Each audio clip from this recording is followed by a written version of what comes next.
Next up on the Cosmic News Network, First Contact with Joshua Pert. Good morning, Earthlings. Good. How you doing today? Good. How you doing today? Welcome to First Contact Radio. Welcome to First Contact Radio. To talk about all these things we're talking about is because in life, everything is energy. Every single thing that's out there. Yo, it's First Contact with Joshua Poet. He's the man on the mic, just in case you didn't know it. Covering news from all around the globe, from the weather and space to UFOs. He'll talk politics and make you open your eyes. Conspiracy theories and government lies. He'll dig it all up and try to find the proof. Cause it's time to demand the truth. It's time. First Contact Radio. We have time to demand the truth. It's time. First Contact Radio. We have It's time to demand the truth. It's time. First Contact Radio. It's time to demand First the Contact truth. Radio. We have arrived. First Contact Radio. It's time to demand. Good morning, Earthlings. Welcome to First Contact Radio. Today is the Friday show. Last one for the week. Today is the 10th of October. October 10, 10-10. Today's sun sign is in Libra, moon sign is in Taurus. Taurus is a bull, Taurus is an earth sign. We entered there last evening, or excuse me, yesterday morning. So Taurus the bull is all about, as we learned yesterday, the Hierophant, the inner teacher. You need to listen to what's going on the inside in order to hook that information together with the world, to hook the spiritual to the physical. Because Taurus the bull is all about the physical world. It's an earth sign. Earth doesn't move unless, of course, something very drastic like an earthquake happens. So mainly, earth is stable. So when the bull sits down, the bull can be quite stubborn and not move, because the bull just wants to sit and relax, enjoy. The sun sign, Libra, is wanting to have an expression, to express the words and the actions and the things that come from the subconscious mind. The subconscious mind, Taurus the bull, has a lot of stability. It's grounded. It's thinking about the physical world. We see coming up, we have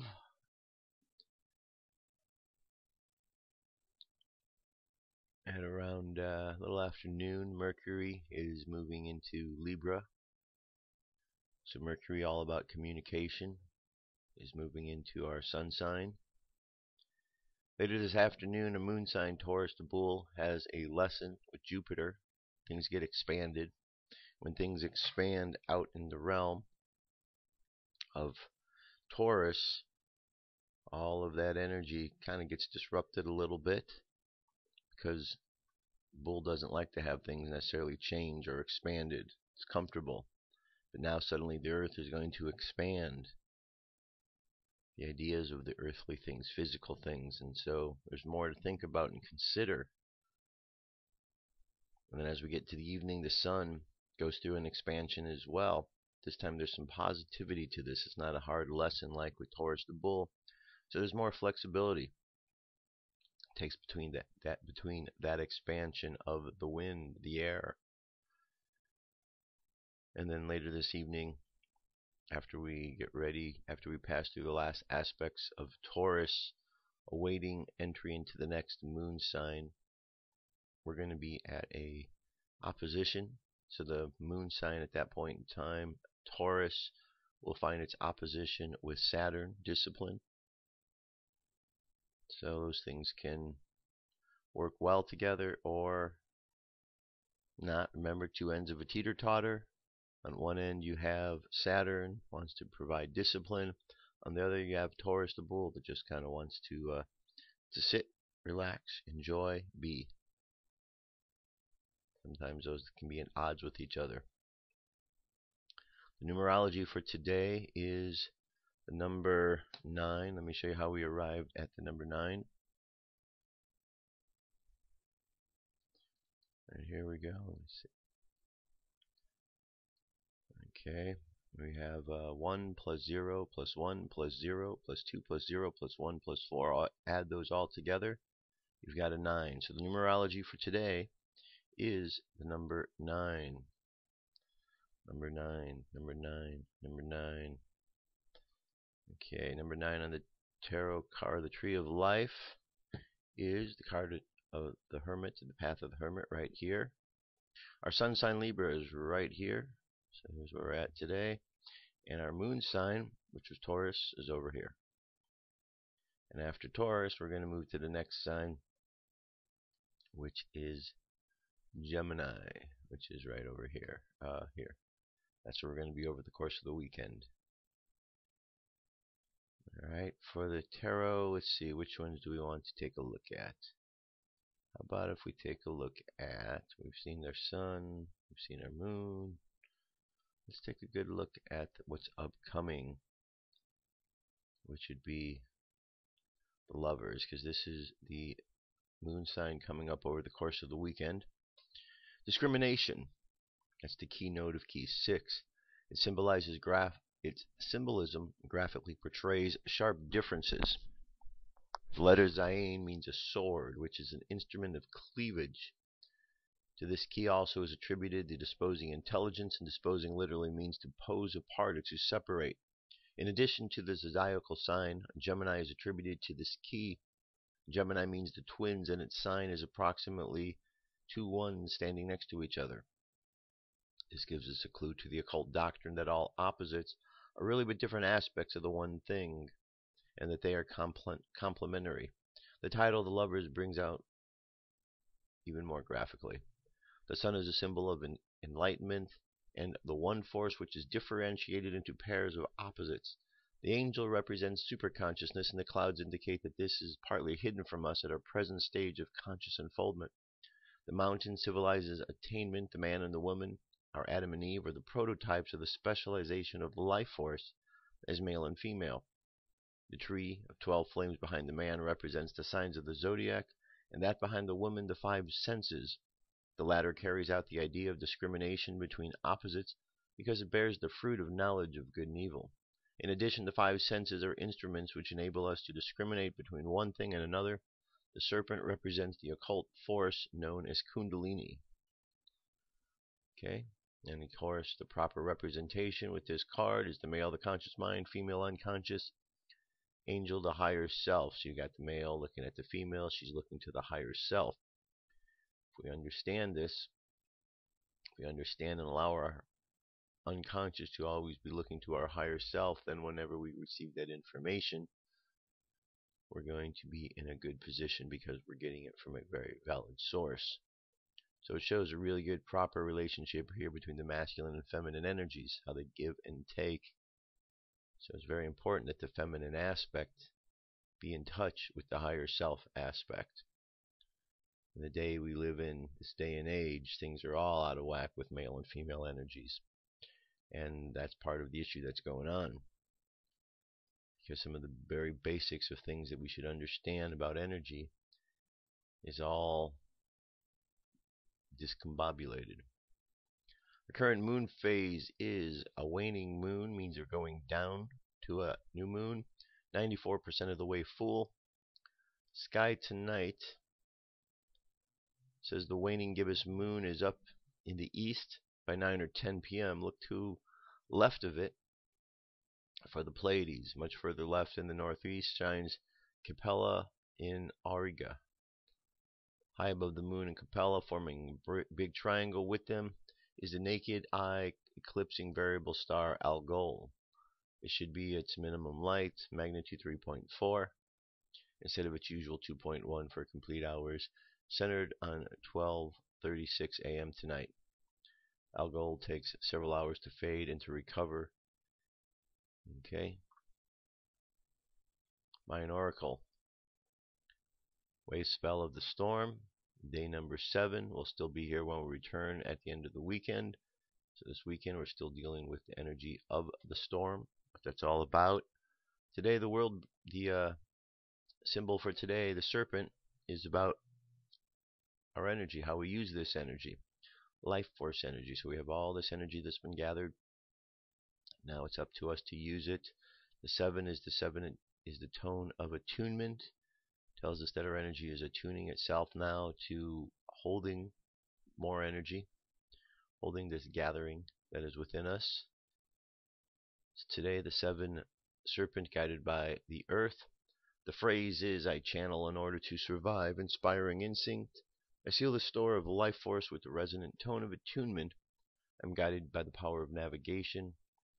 And today, as you can see, it's Galactic Activation Portal Day, which means that we are in synchronicity 1, 2, 3, 4, 5 rows down, and 1, 2, 3, 4, 5 columns over. So the 5 and the 5 right there. Space weather, solar wind 357.8 kilometers per second. Planetary K index is in the quiet range between a 1 and a 3 at the moment. Got a big corona hole down here in the bottom, one here. Nothing indicating that it's pointing directly at us yet. However, M-class flare possibility is up 40%, going to 30 in the next 24 to 48 hours.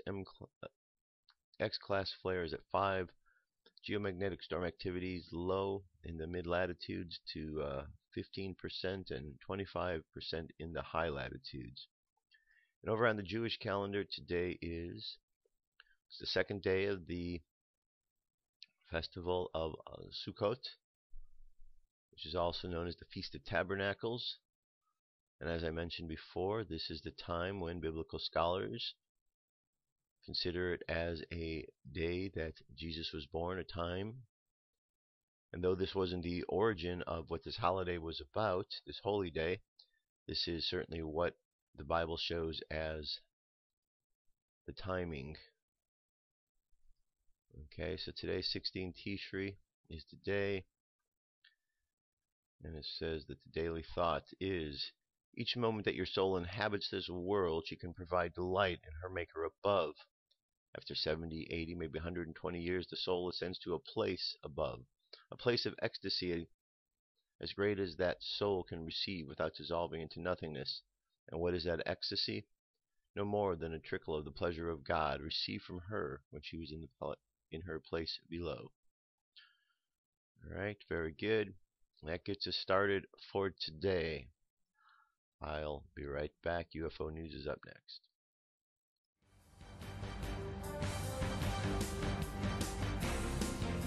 This is the UFO News with Joshua Poet. Alright, Dirk, thank you very much. First story takes us up to the moon, and we have an object there that looks a bit, well, it stands out, doesn't it? This thing right here could be a lens flare, could be something else, but according to this, it says although this was found back in May, I do not remember it. So I'm posting it today. It's really a beautiful figure of a glowing alien entity standing near a small saucer. The entity has been seen in about 3 to 4 other photos and always appears as pure light, and even ones had wings. I'm glad to see that aliens have an interest in human activities, but I certainly hope that when we need their assistance that they intervene to lend a hand. Okay, the video itself is 4 minutes 43 seconds. And if you scroll through it, there you go. There's our figure. There's a little bit of a study of this figure so you can see it's not just a glitch. There's something else to it.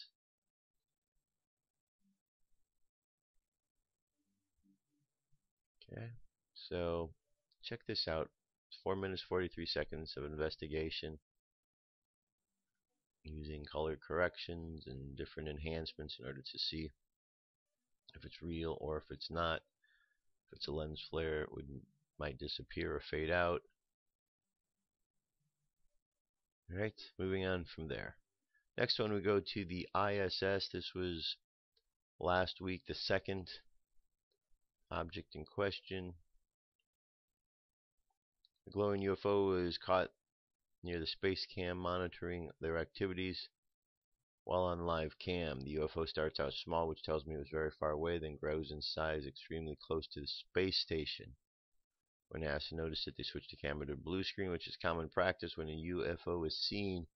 The blue screen confirms that NASA did see the UFO and wanted to prevent the public from seeing it. Okay, 3-minute video, and we can see it getting closer.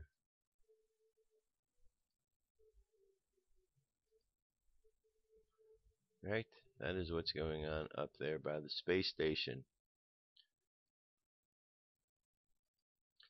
Alright, seventh annual UFO meeting will talk about possibilities of Bigfoot as alien. Bigfoot and UFOs are two different subjects, as the first one is considered as a creature of the woods, while the second considered very advanced visitors from outer space. However, there is solicited possibility that the two could have a connection. This possibility will be discussed by speakers at the MUFON in Pennsylvania during the 7th annual Pittsburgh UFO-CREATURE Conference, which will be held on November 8th at Westmoreland Community College. Bigfoot is thought to be an interdimensional or alien and is believed as flesh and blood, according to the State Director of MUFON of West Virginia, Fred Saluga, who is also said the Pennsylvania Regional Director. Saluga is one of the speakers of the event, with Director of the Center of the Unexplained, Brian Seach. They will do a presentation titled Bigfoot and Mysterious Creatures. Seach also appears in Destination America's Monsters and Mysteries. Other speakers at the conference will be journalist Nick Redfern, who is known for his appearance on History Channel's Ancient Aliens, Daryl Sims of Discovery's channel Uncovering Aliens, MUFON Pennsylvania Director John Ventry, who's appeared in History Channel's Hangar 1 and Discovery. Alright, very good. Moving on. A UFO history here.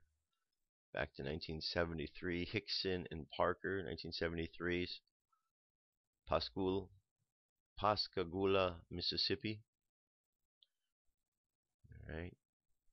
Rendition out of this world experience of 19-year-old Calvin Parker and 42-year-old Charles Hickson practically started one day before their popular encounter. 2 policemen and 13 other people report witnessing a big silver unidentified object on October 10th, 1973. Flying slowly above a housing project in New Orleans, Louisiana, specifically over St. Tammany Parish. 2 men from Gautler, Mississippi were fishing on Pascagoula River around 9 p.m. when they heard a buzzing around their back. 2 men were amazed to witness the actual activity of glowing object with egg-shaped and bluish light on the front side. They saw a strange craft hovered a few feet above the ground, about 30 feet from the river shore, and actually got intense when the door opened and 3 out-of-this-world beings started to float above the water, going straight towards them. The beings had legs, but they did not use them because they were floating above the water and moving across the river towards them. Parker and Hickson described the mysterious aliens as short, around 5 feet tall, with bullet-shaped heads, without slits for mouths, without necks, and had thin, conical objects sticking out of their noses with ears. Their skin colors were gray. They had round feet, claw-like hands, and wrinkled skin. Hickson was grabbed by 2 of the mysterious beings, and another one took Parker, who fainted. Hickson later felt numbness all over him, and when he felt the beings put their arms under his body to support him, he observed that he was floated inside the UFO, and then in a brightly lit room where he was fitted with an eye-like device, which somewhat like an old examination all over him. After his examination, he was left by beings floating, probably going to examine Parker. After around 20 minutes, Hickson was floated back outside of the mysterious craft. Parker was on the ground crying and praying. After just a few minutes, the craft ascended straight up and disappeared into thin air. As the 2 men got back to their normal state, they called Kessler Air Force Base in Biloxi to report what they had experienced. Despite fearing to be ridiculed, Kessler referred their report to the local sheriff's office. Afraid of the reaction coming from law enforcement, the 2 men decided to drive towards their local newspaper, but the office was closed, so they opted to take their strange experience to the sheriff. As expected, the sheriff felt the story was a hoax, so he put Hickson and Parker into a room with wired sound, hoping that the 2 would slip up about their planned hoax. Soon the 2 men made the local press and followed quickly by the wired thing. After a few days, the Pascagoula incident became major news all over the U.S. The two abductees were invited to take a lie detector test, which they both passed. Here we have a whole story here. In the fall of 1970. These new YouTube videos, they don't have the times on them anymore. So anyway, there you go. Check that out. Next story here, New York City. 2 UFOs in front of a helicopter, October 2014. In this video, you can clearly see a helicopter hovering in position, observing 2 UFOs in the middle of New York City. UFOs appear to be shining, and they hover as well before veering off at a very high rate of speed. They couldn't be birds or drones because drones and birds never fly off that fast. They appear to be orb-shaped, but UFO with a light source. There we go. Helicopter's looking at it. And then they're going to take off very quickly. Bye-bye. And there goes the other one. And the helicopter's just left there saying, what the heck am I supposed to do now? Alright, moving from there, we're going to go to Suffolk County, New York, October 6th. Here we have a tourist in Cherry Grove said he saw an unidentified flying object from his porch Saturday night. And he's got video to prove it. There you go. There is the video, 47 seconds worth of some sort of object flying, floating in the sky there. Orb-like, we've seen these before. Videos available, firstcontactradio.com, and the last of our UFO news stories today again deals with MUFON. This one says, Mutual UFO Network announces Fall UFO-CREATURE Conference. It's going to be dealing with the same one we were talking about here. The MUFON of Pennsylvania is pleased to announce its 7th annual 2014 Pittsburgh UFO-CREATURE Conference to be held Saturday, November 8th, 2014. The location will be at the Westmoreland County Community College in the Science Building, 145 Pavilion Lane, Youngwood, Pennsylvania 15697. For those who are fans of ancient aliens, Hangar 1, the UFO files, or just wonder about the possibility of intelligent life in the universe or unexplained creatures, you now have a chance to meet and mingle with real-life professionals who scientifically investigate these things. An organization called MUFON and their highly qualified experts, who include individuals from all sciences, go about quietly investigating reports of unusual sightings and experiences that possibly involve the extraterrestrial or ultra-terrestrial. Join us for a full day packed with information, speakers, interesting discussions, and vendors on today's hot topics in ufology and cryptozoology. Events start on Saturday, November 8th from 8:30 to 9 p.m.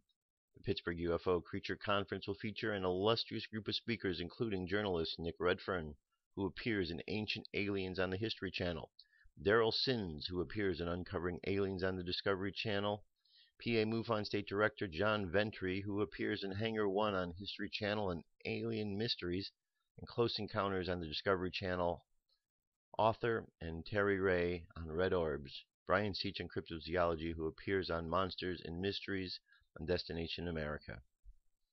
Okay, so I already gave you a bit of this. We'll be looking into the whole Bigfoot incident, situation, scenario, and that is our UFO news for today. I'll be right back. We're going to continue our discussions about Jesus. Come into our circle, Great Spirit. Fill our souls with peace.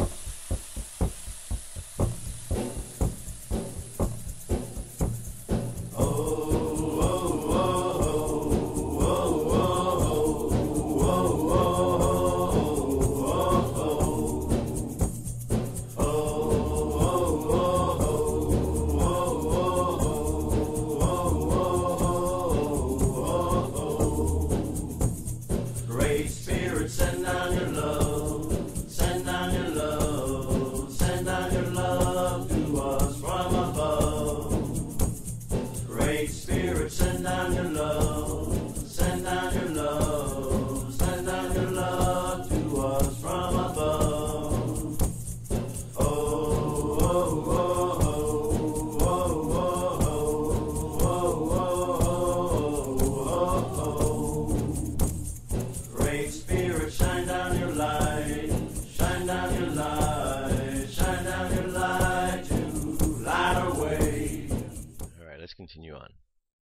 Continuing on. So Fridays are Jesus Fridays, so we're going to talk about the parables. Also, it's appropriate because we are celebrating the Feast of Tabernacles. It began yesterday. It's also called the Festival of Sukkot, Sukkot. It is a festival, a celebration, a holy day celebration that lasts 8 days long, and the whole idea is to in remembrance of the Exodus from Egypt. One of the things that is done is because the Exodus from Egypt involved travel and hastily setting up these temporary homes and housing for themselves. There's a recreation of these things called sukkahs, in which you create out of vegetable leaves and plants and natural things. You create these little huts, these many little huts that you use over the course of the 8 days for your different ceremonies that you're going to do, and you stay in them and you live in them, and it represents the time that during the Exodus how everything was hastily done, and it just is a good way of remembering. It's actually a time of thanksgiving, to be thankful for the time away. But one of the other things that's important with this festival, this Feast of Tabernacles, is that biblical scholars can look and have determined that this appears to be the time period that also is in remembrance of the time when Jesus was born. And though it's not necessarily highly publicized, if one simply follows the timeline that is shown within the Bible. Because what the Bible shows, we can know when Zacharias was in the temple, which would equate to the last 2 weeks of like the month of June. We were told the angel Gabriel said that when he returned home, his wife would conceive. He did, so we placed that about the beginning of July. She's pregnant. It then tells us in the Bible that after 6 months of pregnancy, Mary was visited by the angel Gabriel, who then told Mary that she was going to have a child, and then informed her about her cousin Elizabeth. So Mary goes out to see Elizabeth. So 6 months after July puts it into December. She takes a trip, about a week-long journey, to go see her cousin. She then stays with her for the duration of her pregnancy until she gives birth to John. John is born sometime in March, towards the end of March, beginning of April, around the time of Passover. During Passover, one of the traditions is to leave a glass of wine out for Elijah, and yet there are sayings such as the one when Jesus said that for those ready to believe John the Baptist is Elijah come again, as well as another reference where it is said that when John the Baptist was born, he came in with the spirit and power of Elijah.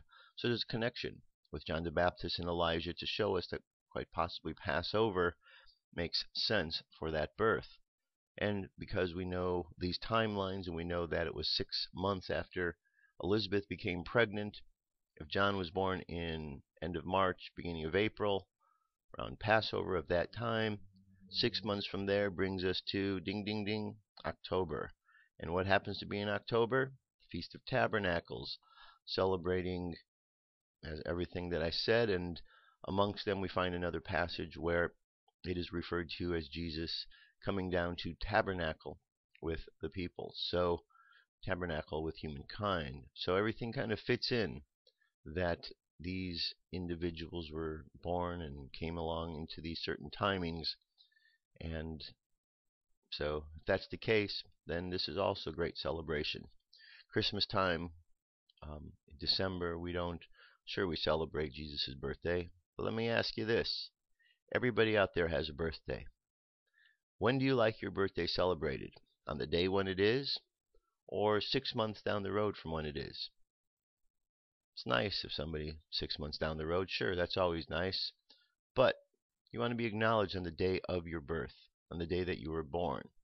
So if December 25th isn't the date, and biblical scholars have pointed to a time, and as I've just laid out for you, it seems like we should take the time out to acknowledge this as the birth date.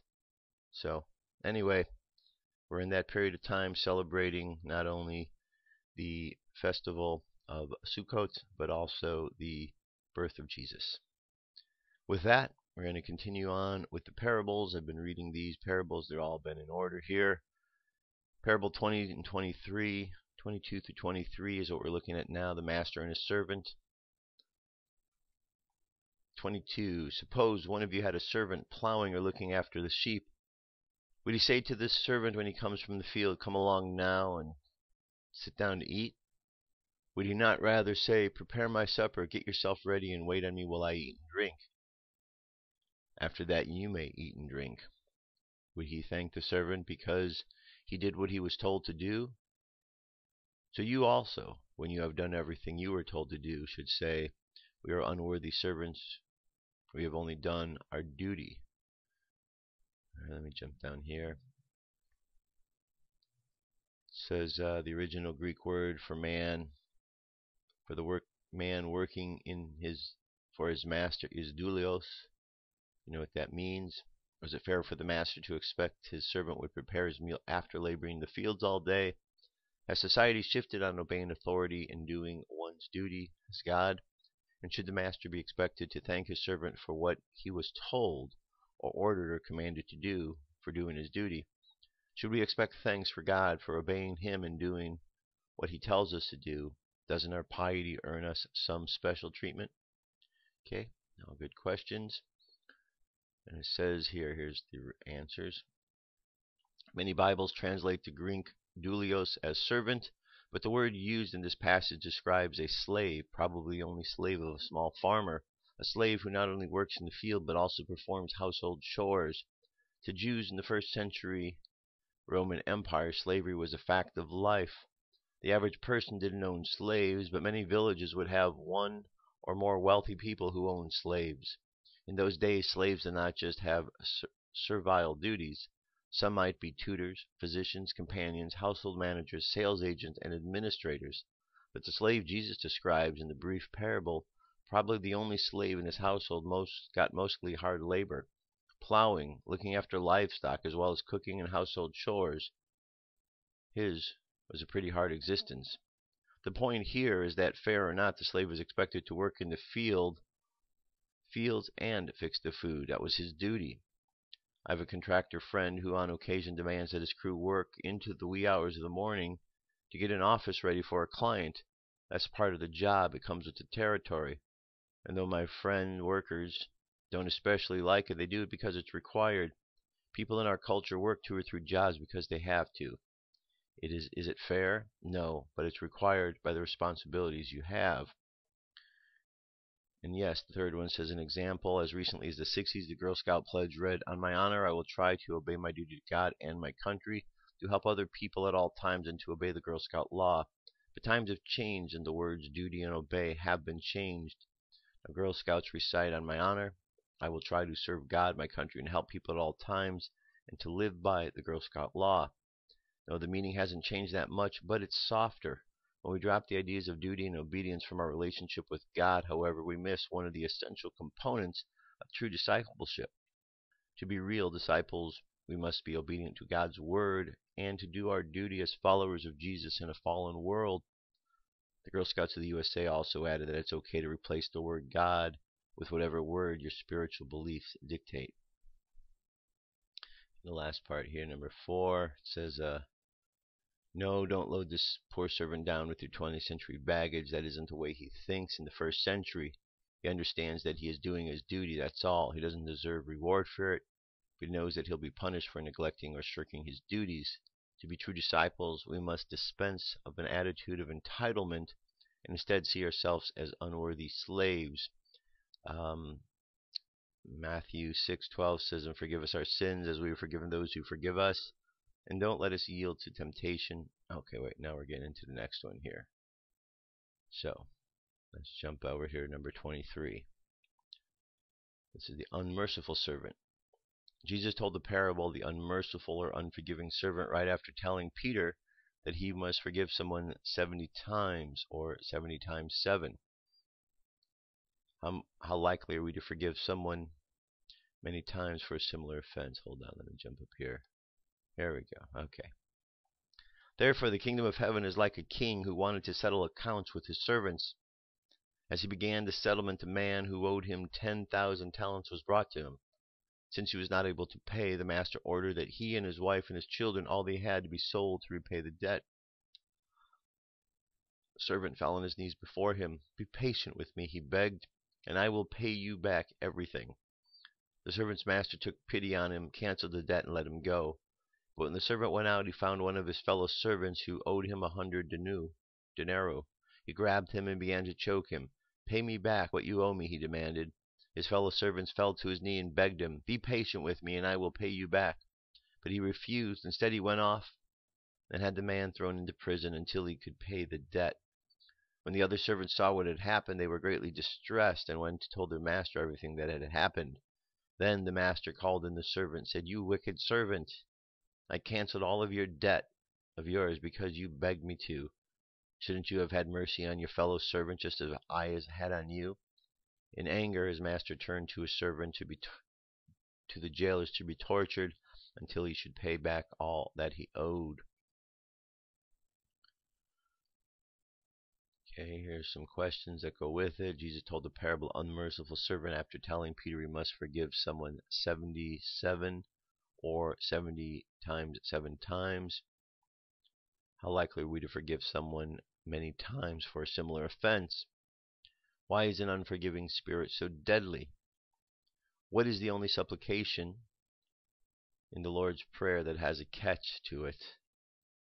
In today's terms, roughly how much did the first servant owe to the king? How much did the second servant owe to the first? In what ways has God shown his mercy forgiving your sin? If God is so willing to forgive us, why are we often unwilling to forgive others? And why is there an attraction to revenge movies like Death Wish, Straw Dogs, Payback, and Point Blank? Is it really possible to forgive and forget? How is it possible to forget the wrongs that have been done to us? And what happened to the servant who was unforgiving? What is the parallel meaning for us today? Okay, questions to think about, and let's get into the answers and discussions here. Let's see here. Okay. It says Matthew 6:12-15, "And forgive us our sins as we forgive those who sin against us. And don't let us yield to temptation, but rescue us from the evil one. If you forgive those who sin against you, your heavenly Father will forgive you. But if you refuse to forgive others, your Father will not forgive your sins." Mark 11:15 says, "But when you are praying, first forgive anyone that you are holding a grudge against, so that your Father in heaven will forgive your sins too. But if you refuse to forgive, your Father in heaven will not forgive your sins." A talent was a monetary unit worth about 20 years' wages for a laborer, so today it would be worth about $1 million. A denarius was a day's wage for a laborer, today about $200. All right. Interesting. Let's see, maybe we can check out another one here. The Good Samaritan. 24. On one occasion, an expert in the law stood up to test Jesus. "Teacher," he asked, "what must I do to inherit eternal life?"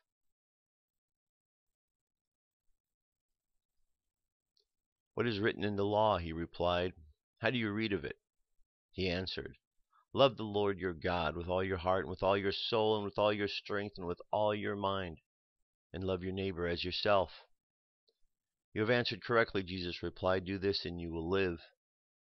But he wanted to justify himself, so he asked Jesus, "And who is my neighbor?" In reply, Jesus said, "A man was going down from Jerusalem to Jericho when he fell into the hands of robbers. They stripped him of his clothes, beat him, and went away, leaving him half dead. A priest happened to be going down the same road, and when he saw the man, he passed by on the side. So too a Levite, when he came to the place and saw him, passed by on the other side. But a Samaritan, as he traveled, came to where the man was, and he saw him. He took pity on him. He went to him and bandaged his wounds, pouring on oil and wine. Then he put the man on his own donkey, took him to an inn, and took care of him. The next day he took out 2 silver coins and gave them to the innkeeper. 'Look after him,' he said, 'and when I return I will reimburse you for any extra expense you may have.' Which of these two do you think was a neighbor to the man who fell into the hands of the robber?" The expert in the law replied, "The one who had mercy on him." Jesus told him, "Go and do likewise."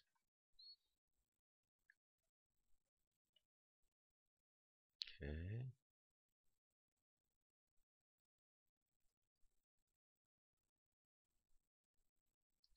And the next one here, 25, a friend in need.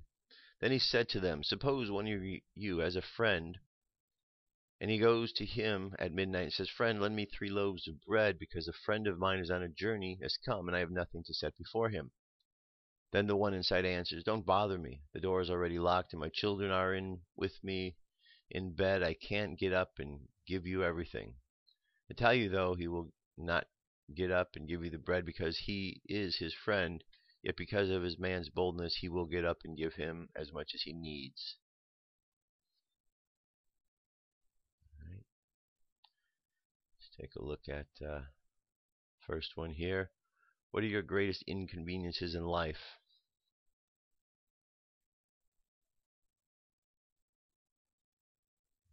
Okay, here we go. We're just going to start right down here. Talking about the first one from Deuteronomy 6:5, love the Lord your God with all your heart, with all your soul, with all your strength. Do not seek revenge or bear a grudge against one of your people, but love your neighbor as yourself. I am the Lord. This was quite different from the other common eye for an eye teachings of the day. An Arab saying still widely quoted today in the Middle East says, "He who does not take revenge from the transgressor would better off be dead than to walk without pride." And here we go, 7:50 p.m. and the priest of Our Lady of the Apostles just arrived at the Renaissance Center in Detroit. Your train is an hour late. 300 people will be attending Mass at 8 p.m. at the church in Prescott in Hamtramck, the Polish district of Detroit. There are no cabs, so you'll have to walk.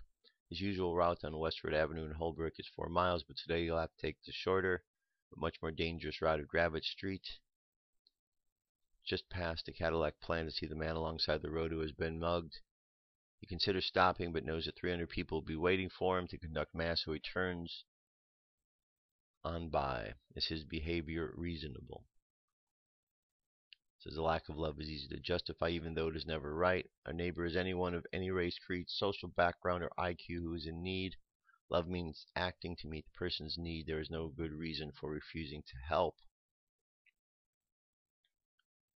And that deals with the first one here. As strong as his friendship was with the man, it isn't strong enough for him to wake up his whole family. But the man's boldness tips the scale in Jesus' parable. The Greek word is the noun anidelia, meaning persistence or imprudence, literally shamelessness, from the verb anidemian, to be unabashed, bold, literally shameless. The point of the parable, of course, is the importance of persistence, of never giving up. But Jesus' expression, because of the man's shamelessness, is remarkable. Friend has no sense of decency of waiting until morning, if not disturbing his sleeping neighbor. He goes at midnight and knocks for some bread, and he shamelessly keeps on knocking until his neighbor gets up and shoves bread at him just to shut him up. Shamelessness, brashness, boldness, chutzpah. That's what the parable illustrates. We were encouraged to ask boldly, knowing that we can trust God. The writer of the Hebrews encourages us to let us approach the throne of grace with confidence, so that we may receive mercy and find grace to help us in our time of need. The word translated confidence or boldness is the Greek parrhesia, outspokenness, frankness, plainness of speech that conceals nothing and passes over nothing. It can also carry the idea of courage, confidence, boldness, and fearlessness. We aren't to pray with a whimper or to whine or a whisper. No, we are to come with a confident asking, seeking, knocking. God our Father desires to hear our petitions, and we are entirely open with Him. Prayer is not a time to hide what is going on inside of us, but to share it openly, wants and all, with our Father whom we know loves us and understands us and seeks good for us. We can trust Him even though we might misunderstand an issue, ask for the wrong thing, or ask for an inconvenient time. Okay? Good parables, all of them. continue on. This is from an article at In5D called Awakened Warriors Arise. It's written by Zen Gardner. Life is a struggle.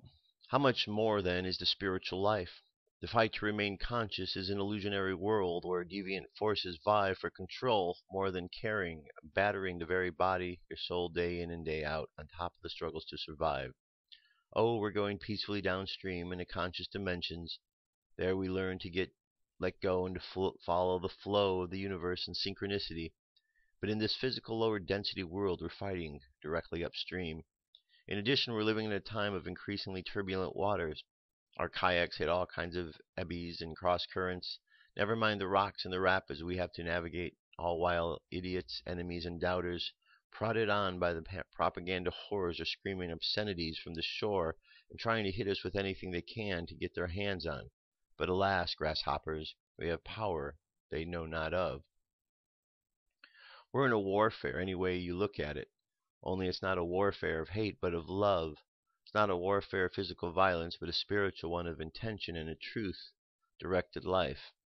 The inherent cause and effect of universal consciousness is the dissolution of the ways, born of ignorance and darkness, by means of all the powerful, exposing, and enlightening weapons of light, love, and truth.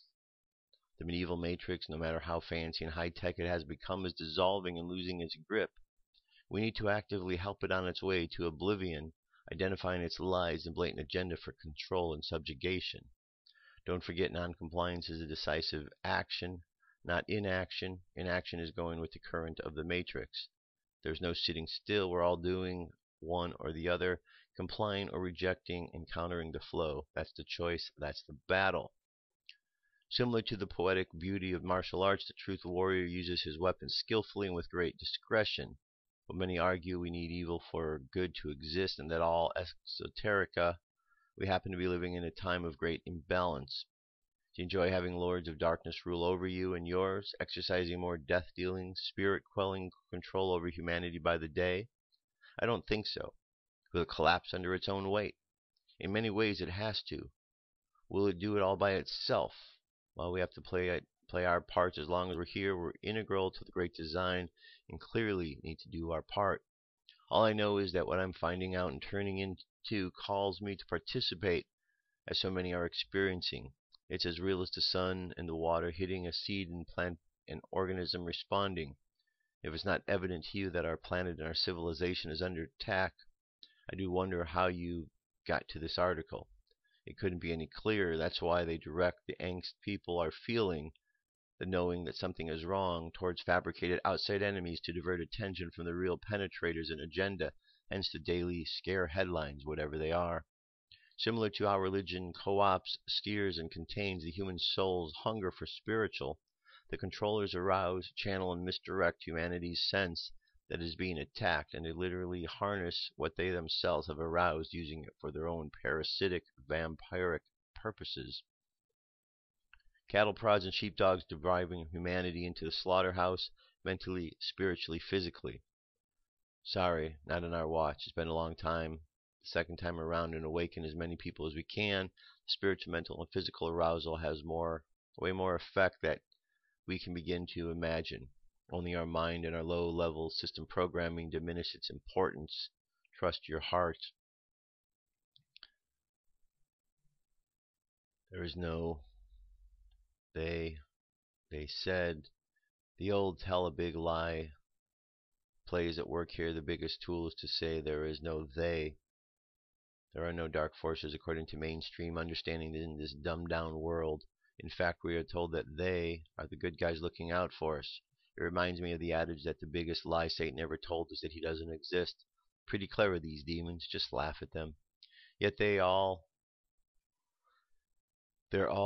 usurping lie remains. There is no negative, destructive, usurping, parasitic force in the universe other than the faraway, safely distanced religious concepts. Most feel humanity just has other controlling humans to worry about. The powers that be are here to simply save us from each other, because that's what most believe. A little option, and into the cattle chute they go. After all, that's the mantra of the anti-conspiracy camp. They are you crazy? You really think that there's some secret cabal running things from behind the scenes? How insane are you? If you were the case, we'd be hearing about it in the mainstream media. No way they could hide something that big. Same old, same old. A very dark time right now. Indeed, all recent pandemic scares, terrorism stages, economic and phony political ratings attest to it, and if those fade, they'll create some new ones. If you feel the call to participate more, it's consciousness calling. Any way you slice it, take your place on the Great Mandela and all that, but there's a bulldozer headed for your house. Are you just going to sit there? No doubt you've given all this serious thought, and I know many of you have activated, and it's absolutely beautiful. I'm proud to be associated with so many amazing, loving, committed people. I think we just need to be more adaptive and prepared for more. The winds are picking up, and the battlefield is becoming more fluid, more changing, and more demanding. And for those on the sidelines, it's time to choose your course of action or let it choose you. I'm not going to tell anyone what to do. If people don't learn to choose for themselves, consciousness is not at work, and back to the old paradigms we go. But do something. Get the boat into motion, and the rudder can't take effect. Find and take your calling seriously and step up. We all have to. Meditate, intend, pray, affirm. That's great, but act. Change your life. Change the etheric world around you by your loving actions and intentions. Try new consciousness technologies while changing your lifestyle, and perhaps move to a smarter and safer location away from the obvious steamroller coming at many of you. Why just sit there? Meanwhile, write, talk, show up, contribute, speak to groups, attend gatherings of active and motivated individuals, or just get honest with your loved ones. Find the opening and jump in. The rest will follow. Time is too short to do otherwise. Contribute we must, hopefully with our whole lives. It's all we have for all we're worth. It's not a time to get frantic by any means, but take this as a loving alert, something I know many of you are also feeling. Our old views of just weeks and months ago are shifting and will continue to do so. It's subtle, but it's profoundly real. We have to step it up and yield what our consciousness is calling each of us to do, and let go of the baggage holding us back. Purely inspired and motivated heart will always find the way. Again, much love. Zen. Well, that's a really good message, and it's a good call, because things are happening. Anyone who is paying attention can feel the changes that are taking place. And it seems very general that people keep saying, oh, something's changing, something's changing. I can feel it. There's big changes in the air. And there are. And if we look at the changes, we can understand what they are, because they've been occurring, they've been happening, they're continuing to happen, and will continue to happen. So we just need to keep doing the work we're doing, going inside, working on sending out love and light, and as we do so, others will continue to open up. That's really all it is. We can't drag others through. We can only live by example. And as we live by example, others will follow that example in the same way that we've followed the example of those around us. So that's where we're at. That's what's going on. Here is our channeled message for today. This comes to us from Saul. Here we go.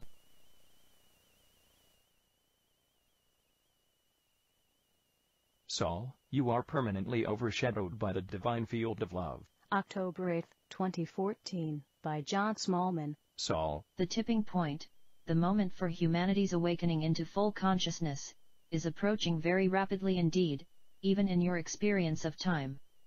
Keep holding your energy on high, your light on high, sharing and extending love to everyone in every moment and in every situation. Here in the spiritual realms we have your backs. We are providing you with enormous support, and the path you are following has no more exits as it brings you home to your final destination.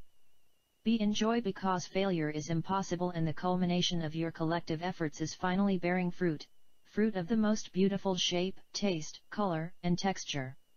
You are permanently overshadowed by the divine field of love, in which all of creation is gently and permanently enfolded. God's will be done, and you will all enjoy the most magnificent benefits resulting from the doing of His will. His will is always done, it's just that in your present state of severely limited consciousness the vast majority of you are unable to see that this is so. You look around you in your illusory world of fear, anxiety, trauma, pain, and suffering, and you ask, how could God allow all this? Well, of course He does not allow it, and He has never entered your illusory world to play insane games with you. He gave you the power that is His, all of it, and because love does not demand, manipulate, enslave, or direct, it allows, you were able to build the illusion, enter into it, and pretend that it was real. And within it you established a set of horribly unloving rules and regulations, claimed that they were His, and then took it upon yourselves to enforce them most bruisingly on His behalf. What incredible arrogance that was! God is love, period. He would no more impose on you or control you than the ocean imposes on its multitudes of aquatic inhabitants. He created you from pure love, the only kind there is, and then He gave you heaven, He gave you free will, He gave you all of His wisdom and His intelligence, and the complete freedom to do as you chose.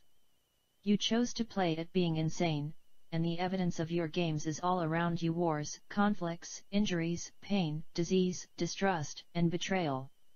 Finally, within the last 2 or 3 decades, humanity's collective will decided it was time to terminate these games. The results of this decision can also be seen all around you as love spreads its influence into the darkest corners, bringing light which is showing you the way out. Remember, light is love, so the way out is to engage fully with love in every moment, and more of you are doing this daily. You cannot fail to awaken, because sleep cannot last indefinitely, let alone eternally. Your awakening is imminent. Hold that thought in your hearts in every moment, and make it happen now. Yes, it is up to you to awaken, because to do so is a choice that you, because you have total freedom of will, must make. It cannot be made on your behalf for you, you have to do it yourself. You are each the directors of your own awakening, but you each have an enormous team of heavenly assistants who will do the heavy work. You just have to make the decision to do it now by shedding every aspect of yourselves that is not loving and then allowing us to pull with you and for you. You have infinite strength when you make this mindful and perfectly loving choice. So stop delaying, stop wondering if it will really happen. Sit within, in your most holy inner sanctuary, and intend with all your heart to awaken. It is very simple, but because of your myriad unhappy experiences within the illusion over the eons, it is not easy. You have to trust God, and in the illusion you have taught yourselves extremely well not to trust anyone, not even your mothers. You always have doubts, and even the smallest ones can and do unbalance you. Remind yourselves of what it was like learning to ride a bicycle. You kept looking back to make sure that your mother or father, or your friend, or elder brother or sister was still holding you, and in looking back you lost your balance and fell. Do not look back, or down, just power ahead knowing that you are divinely supported in every moment, because you are. If that divine support were not there you would cease to exist, instantly.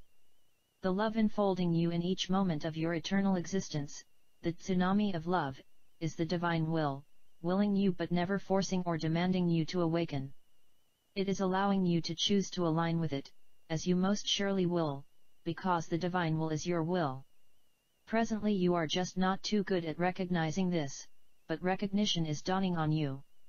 When someone treats you lovingly, or you see others treated lovingly, it warms the cockles of your hearts, does it not?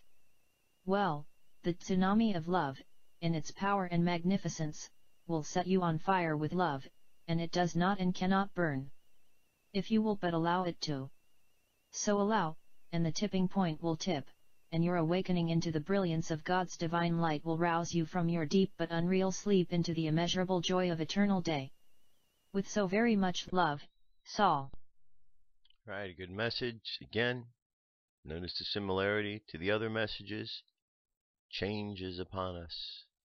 Change is definitely upon us, and we must embrace the change by allowing it to happen. Take a deep breath. Close your eyes. Exhale. Take another deep breath. And exhale again. And another deep breath.